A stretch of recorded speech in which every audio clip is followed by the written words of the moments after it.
안녕하세요. 역사 돋보기입니다. 한국 성리학의 역사를 알아보는 한국 성리학의 계보 4부입니다.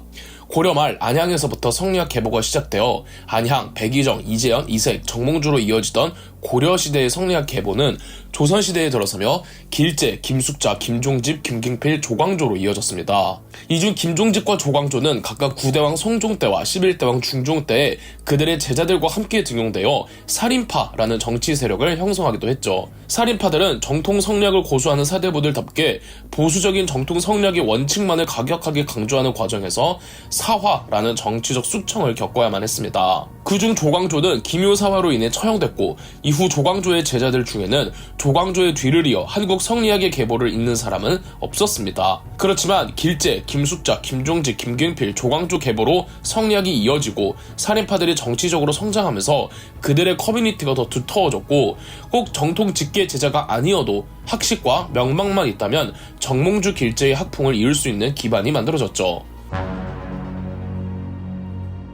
이원적이라는 살인파의 사대부가 있었습니다. 조광조와 비슷한 세대의 사람입니다. 이원적이라는 이름은 역사를 좋아하시는 분보다 학창시절 윤리를 열심히 하셨던 분들에게 더 익숙한 이름일 텐데요. 경북 경주 출신인 이원적은 조광조와 같은 살인파이기는 했으나 약간 계보가 달랐습니다. 조광조의 스승은 김경필이었죠. 이원적의 스승은 자신의 외삼촌이기도 했던 손중돈으로 손중돈도 조광조의 스승인 김경필처럼 김종직의 제자였습니다. 그러니까 이원적과 조광조는 스승의 스승이 같고 각자의 스승들은 달랐던 거죠. 김종직의 직계 성리학 계보는 김경필로 이어졌고 또 조광조로 이어졌지만 조광조 사후 살인파 내에서 일종의 반계라고 할 수 있는 이원적의 입지가 올라갔습니다. 같은 살인파여도 스승이 달라서였을까요? 이원적은 조광조의 과격한 정치개혁을 탐탁치 않아 했습니다. 물론 조광조에 대한 복권 요청을 하기는 했으나 다소 성격이 물같고 차분한 이원적의 개인적인 정치 사상에서 조광조와 같은 과도하게 급격한 정치개혁은 도리어 살인파들에게 좋지 못한 결과를 초래할 수 있다고 여겼죠.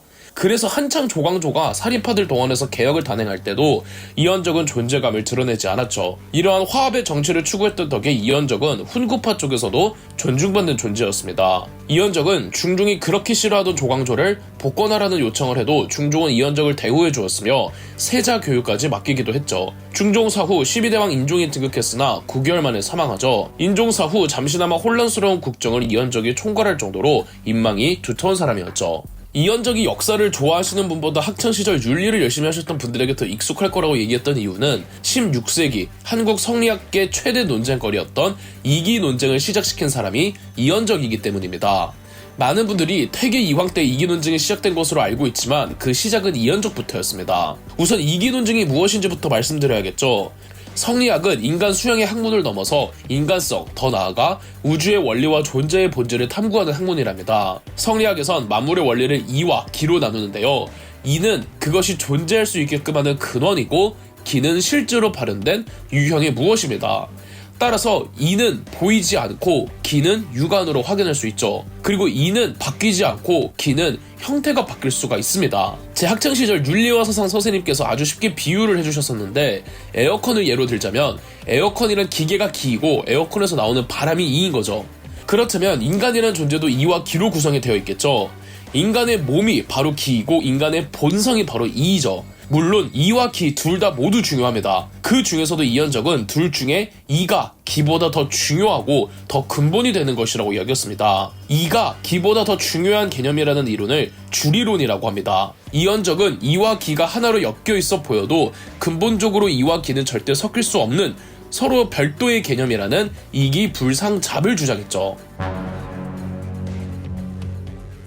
이러한 이원적의 사상에 크게 영향을 받은 성리학자가 나타납니다. 바로 퇴계 이황이죠. 퇴계 이황은 이원적의 다음 세대라고 볼 수 있습니다. 비록 퇴계 이황이 직접적으로 이원적의 밑에서 수학한 제자는 아니지만 퇴계 이황의 사상 대부분은 이원적의 사상을 흡수하여 정연한 사상이었습니다. 퇴계 이황 역시 이와 기는 절대 섞일 수 없다는 이기불상잡을 강조하며 이의 중요성을 설파했습니다. 왜냐하면 퇴계 이황 사상이 가장 중요하고 가장 기본으로 여겼던 것이 도학, 즉 마음의 수양과 인간의 인성이었기 때문입니다. 그래서 이황의 성리학을 심철학이라고도 하죠. 인간에 대한 성리학의 기본적인 입장은 맹자의 성선설을 원칙으로 하기 때문에 인간의 본성인 이 자체는 절대적으로 선하기 때문입니다. 이황은 인간 본성에 있는 선함을 믿었죠. 이현적과 이황의 생애에 있어서 아주 큰 정치적 사건이 하나 터졌습니다. 바로 네 번째 사화인 을사사화인데요.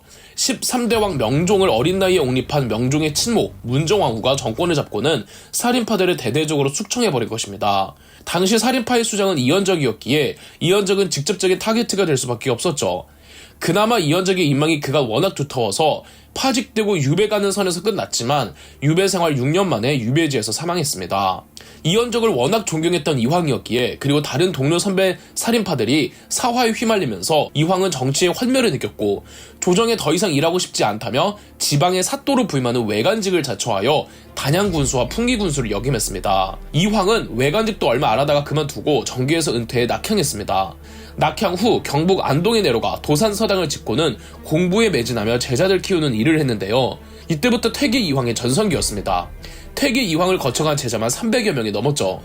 다른 건 모르겠지만 대한민국의 모든 역사를 통틀어 공부하는 걸 가장 순수한 마음으로 좋아했던 사람은 퇴계 이황이었다고 단언할 수가 있을 것 같습니다. 최고의 천재였다고 할 수는 없지만 퇴계 이황만큼 책 읽고 공부하고 토론하는 걸 즐기고 좋아하는 사람은 또 없었죠. 나중에 다 큰 명종이 몇 번이고 한양으로 올라오라고 관직을 준다고 했으나 적성을 찾은 퇴계 이황은 한사코 거절했죠. 몇 번 명종의 등살에 못 이겨 조정으로 복귀하기도 했으나 금세 사직서를 던지고는 곧바로 다시 돌아오는 일들을 반복했답니다. 퇴계 이황의 이런 욜로 라이프는 관직 생활을 하고 있는 젊은 정치인들한테 선망의 대상이 되었습니다.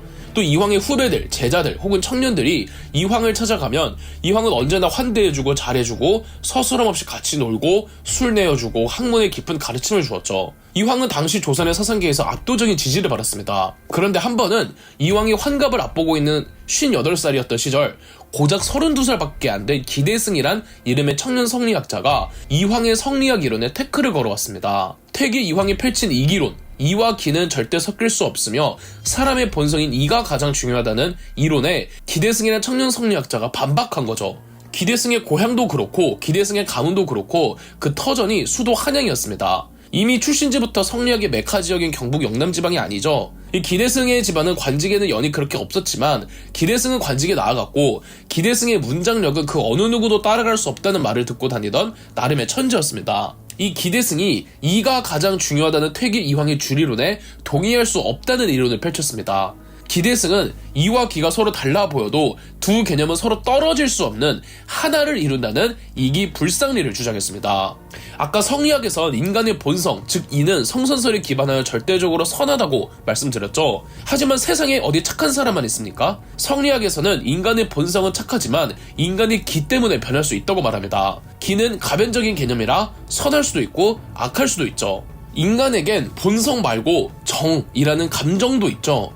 정은 성리학에서 다시 사단과 칠정으로 구성됩니다. 이 중 사단은 인간의 선한 마음이고 칠정은 인간의 7가지 감정을 뜻하는 것으로 이 칠정 때문에 인간이 인간 본성답지 못한 선하지 않은 행동을 할 수도 있다는 겁니다.